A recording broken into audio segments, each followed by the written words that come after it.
son Z is a bright student based at the Jedi Research Outpost on Batuu. I hope this is part of the plan. And my attack on the temple was an attack on what the Jedi have become. An army fighting for the dark side. You have great potential, but perhaps it is I that might teach you, as your master never achieved the rank of Jedi Knight. Did he?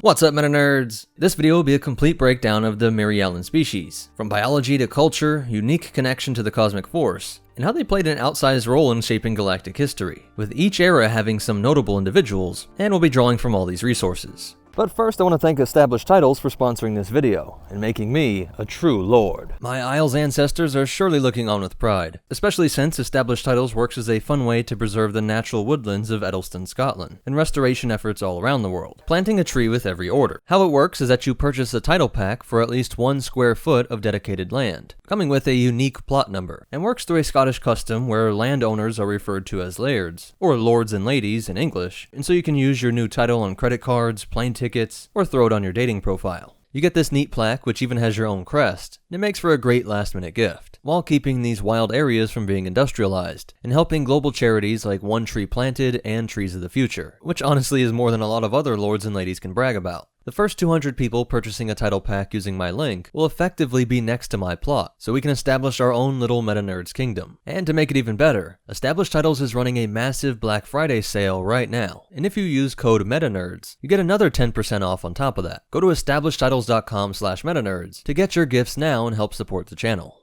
Their story begins at grid coordinates Q4 in the Outer Rim, on the cold desert world of Mirial, with a curious atmosphere that created pleasant pink skies. And even at their peak, the Mirialan population never reached more than 500 million planet-wide. These are one of the true near-human species out there, being basically identical and able to interbreed. You don't have any other female officers here on Ord Mantell, Private? Oh, no, sir. It's not that. You're just so, which points to a shared ancestry or genetic manipulation by the Celestials or Rakata. You're some sort of artificial intelligence the Rakata used to create new life forms. The Rakata enslaved me to create a force-powerful species that might give them insight into their own lost sensitivity.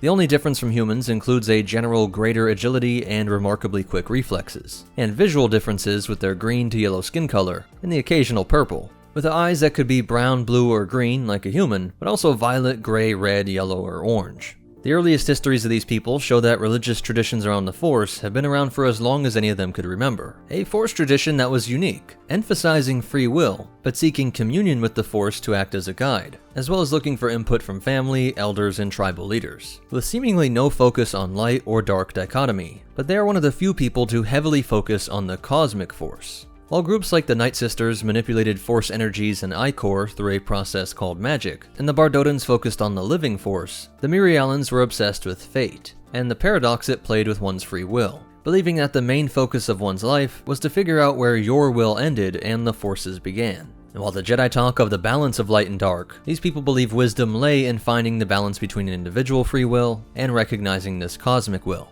The structure of their elders and tribal systems are not clear, but those that were believed to have a deep connection with the Force would focus on cultivating this gift, and they would be the most concerned with the effects of their actions, where the more common Mirialan was more likely to claim that everything was just fate. No good or bad, it was just the Force's will, and they moved on. And the elders would play a role in these tattoos as well, since they were not means of personal expression or art, but status symbols, like a diploma mixed with a rank plaque. Each design signified aptitude for a certain skill, or the passing of some test, and this geometric pattern would repeat the more proficient you were. So the more tattoos, the more experienced and focused a Mirialan was. You were wearing your resume out there for all to see. But this also worked to mark citizens as their society became more stratified and specialized, becoming a kind of classism, because while it makes sense to be excluded from certain jobs because you lacked a certain skill, these tattoos became a more generalized form of discrimination, as people with less skills were treated as lesser in general everyday life. But one potential for confident conmen was that most people didn't understand all the guilds or what these rank tattoos meant. The sheer number of them meant you must be good at something, but especially since there was a whole complex grammar, if you will, with the order of shapes and even just the slightest differences in alignment would have dramatically different meanings. So if you had some obscure tattoos and some confidence, you might be able to lie your way into some high-level settings. While on the other side, there had to be concerns for at least an old boys club effect, where you just take from your own stock, and there's no mention of real social mobility, galaxy, and you even could have had global spanning secret societies with unique tattoo identifiers that are worn out and open, but nobody else knew what it meant.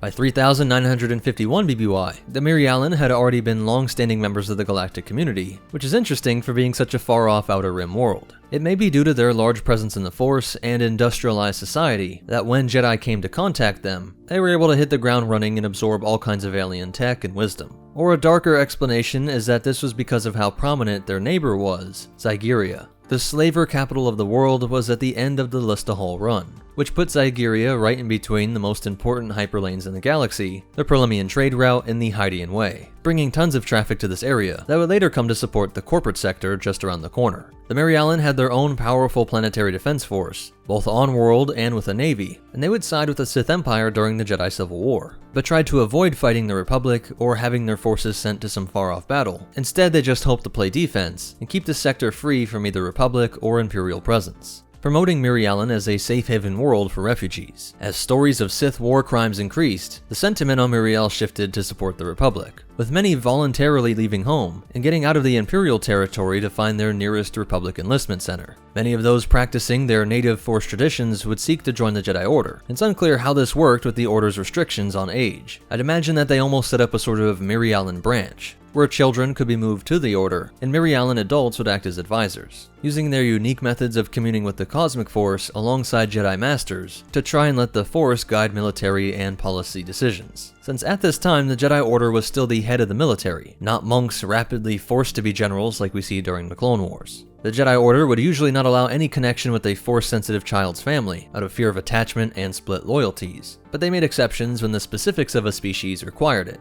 like with Coyote-Mundi being allowed to marry and have kids because of his people's near extinction due to low birth rates. And even if this exception was made for the Mirialans because of wartime necessity, hoping to take a powerful Force-worshipping people out of the Sith Empire and press as many powerful Force wielders into the military as possible, the remnants of this decision stayed with the Order from then on out, as the Mirialan tradition was that if any of them became Jedi, they would take a fellow Mirialan as their Padawan. By 3661 BBY, the Mandalorians would try to impose a blockade of the Hydean Way during what would be called the Great Galactic War. This route ran right through the galaxy and connected Coruscant to Mirial, as well as countless other worlds, which was a recipe to get all of the smugglers and underworld elements to become temporary allies with the Republic, with Hylo Viz organizing a fleet of smuggling freighters to break through and deliver aid to the core, which did help to turn the war in the Republic's favor, earning her enormous riches and fame throughout the Republic. The blockade broken.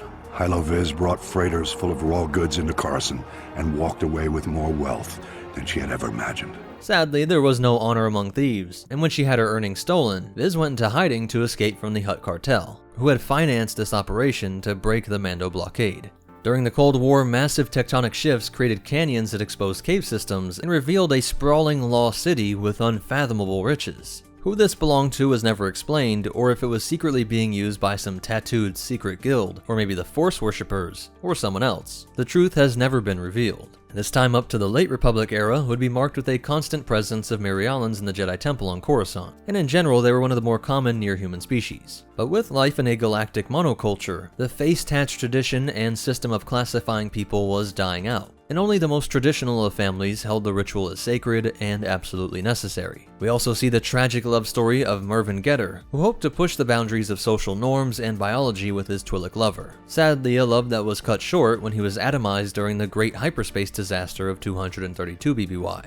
Around this time, Padawan Adi Sunzi was with her master Cylwyn mapping out an ancient temple, which had a powerful presence in the Force. When she discovered a Sith runestone, the dark side drove her into a berserker state, where she would kill her master and then black out, forgetting the entire incident. Yoda arrived to a distress call, and together they tried to figure out how Master Cylwyn was killed. When they came across the stone, it tried to possess her again, but with Yoda's help she was able to stay in the light and lock away the powers of this unique Sith relic. She would end up fighting against the Nil invasion, but did break the tradition of taking a Mirialan Padawan when she took Nua of the Urodal species. In the final century of the Republic, Jor Eris sat on the High Council, and seemed to follow the tradition of picking from their own species, with Getz Droom as her Padawan, who also would come to sit on the council. But then we see Sislin Mur choose Mace Windu as her Padawan, only to have the tradition seen again with Luminar Unduli and Barriss Offee. This Padawan would become disillusioned during the Clone Wars. The Jedi are the ones responsible for this war. That we've so lost our way that we have become villains in this conflict. That we are the ones that should be put on trial. All of us! And while she was likely executed shortly after this, the Imperial era would see the Seventh Sister. She was a survivor of Order 66, only to be captured and corrupted through a combo of dark side power at the hands of Vader and the Grand Inquisitor, and likely with the large suite of chemical and physical torture devices in the Inquisitor's HQ. She would live on long into the era of rebellion, with her fellow Mirialan, Luminara, being used as a sick trap for other survivors of Order 66. Unduli had 2 Padawans during her life at the temple, but there are no details on the other one, and since she had such a deep respect for tradition, I'm almost certain that it would be another Mirialan. We can't be certain that this was the girl that would grow up to be one of the most feared women in the galaxy, but if the Seventh Sister was her old Padawan, then it adds a really dark extra layer to this trap. The Grand Inquisitor would leak out intel to his double agents that posed as rebel sympathizers, saying the old master was being held here alive, perhaps keeping this physical body work to trap some of the midichlorian presence in the Force, in case a Jedi reached out and tried to detect her. While this would work to lure Kanan and Ezra, they would escape, and it was during Ezra's time with Maul that the Seventh Sister would eventually meet her end. I can't!